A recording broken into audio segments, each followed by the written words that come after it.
everybody, it's Dave. It is a little before midnight on Friday night, 8 days before Frank and I head off to Chicago to start our Route 66 adventure, and I thought I'd fill you guys in on a couple of details. Some people asked some questions, and I just thought I'd take a minute to answer them.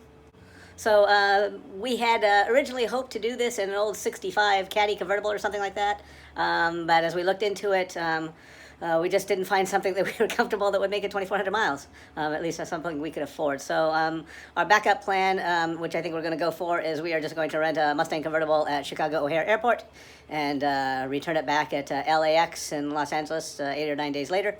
And I think we can still have some fun. If you follow me on Facebook, you realize that I will have to be doing this trip one arm down. You can see, whee!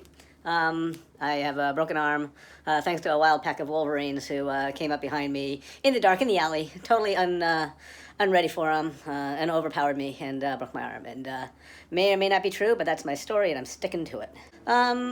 When people find out that Frank and I are doing this, it comes down to two opinions. One is, that sounds really cool. I wish I was going with you. And the other one is, why the heck are you doing that? So for the first part, we still got time. If you want to come, we got room in the back seat. Just let me know. For those that ask why we're doing it, well, you'd have to know Frank and I a little bit. We like doing kind of weird stuff. Route 66 is probably the most iconic highway in America, so that's appealing to us.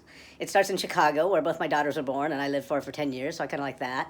Ends up in Santa Monica, where, you know, we're both from Southern California. We both love the Southwest, so we get to spend a few days wandering through a land that we find beautiful and interesting. And probably most of all, it's got some weird stuff in it, you know, from Cadillac Stonehenge to the Wigwam Motel to that Gemini giant guy. A few things we know about and a few things we don't, and it just has a nice level of weirdness for us, so why not? Another nice thing about this is, you know, Frank and I have known each other for all of our lives.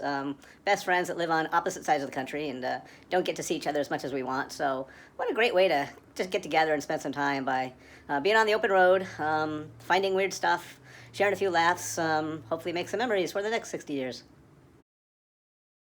Oh, and if you grew up in California in the 70s, you're probably a Jackson Browne or Eagles fan, and who wouldn't want to stand on a corner in Winslow, Arizona?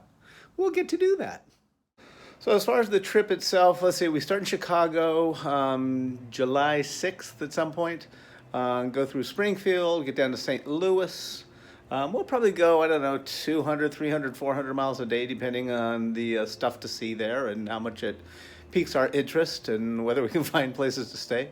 So let's see, St. Louis, then we get down into Oklahoma. I think we're in Kansas for like 13 miles or something. Might stop in Tulsa and see a guy I met at our chef event last March. Oklahoma City, might go and see my Oklahoma clients. Albuquerque, and then into Arizona, where Flagstaff, and obviously stopping at Grand Canyon Caverns. Might spend the night there, I don't know. And then just find our way to Santa Monica and finish up this trip.